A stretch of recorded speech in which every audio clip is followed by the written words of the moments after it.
नमस्कार बच्चों, मैं राजिका अग्रवाल स्वागत करती हूँ आप सभी का आज की इस क्लास में। यहाँ हम पढ़ रहे हैं कक्षा 12वीं का अध्याय नंबर 14 जिसका नाम है वैश्विक पर्यावरणीय मुद्दे। पिछली क्लास के अंदर हमने बात की थी जैव विविधता के नुकसान के कारणों के बारे में और जैव विविधता के बारे में। आज की इस क्लास में हम पढ़ने वाले हैं मरुस्थलीकरण, जिसमें हम देखेंगे कि किस प्रकार से जो है कोई एक जो क्षेत्र है वो मरुस्थल में यानी कि रेगिस्तान में परिवर्तित हो जाता है। इसके कारणों को हम पढ़ेंगे अगली क्लास में। उससे पहले आज की क्लास में हम बात करेंगे जो मछलियां हैं उनको कैसे पकड़ा जा रहा है। देखिए, मरुस्थलीकरण यानी कि रेगिस्तान भूमि की जैविक क्षमता का विनाश करती है, जिससे अंततः रेगिस्तान का निर्माण होता है। ऐसी भूमि को जिसने अपनी उत्पादकता को खो दिया है उसे मरुस्थल कहते हैं। यानी कि जहां पर पेड़ पौधे नहीं उगते, जैसे अपन बात करते हैं ना मरुस्थलों की, वहां पर केवल रेतीली मिट्टी होती है और ऐसे मरुस्थलीय पौधे होते हैं जिनको जल की आवश्यकता बहुत कम होती है।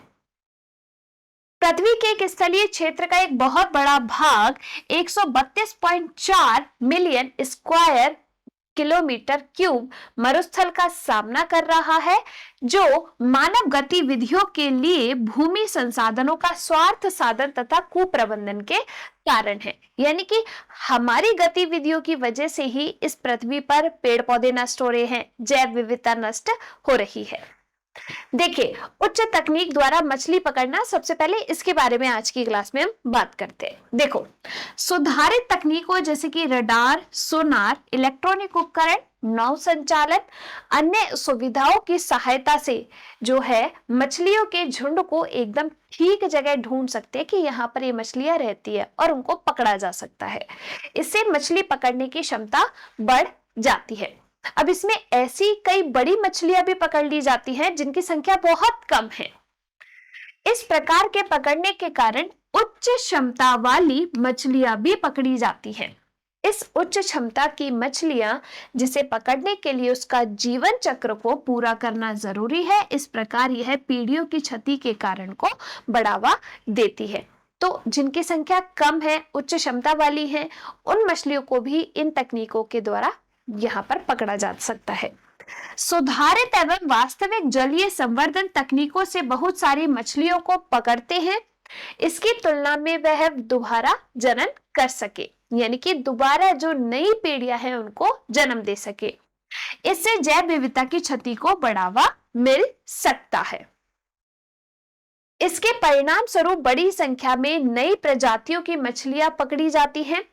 इसके परिणाम स्वरूप बड़ी मछलियां स्तनपायी जलीय पक्षियों के जो शिकार करते हैं वे कम हो जाते हैं। इससे खाद्य श्रृंखला प्रभावित होती है।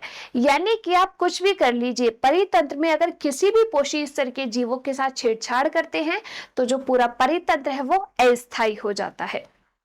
यह गहरे क्षेत्रों में मछली पकड़ने में मदद करता है, जिससे परिणाम से मछली की हानि होती है जो पहले आसानी से नहीं पकड़ी जा सकती थी। यानी कि जैसे जैसे तकनीकों में सुधार हुआ है वैसे वैसे हम जैव विविधता को ज्यादा हानि पहुंचा रहे हैं।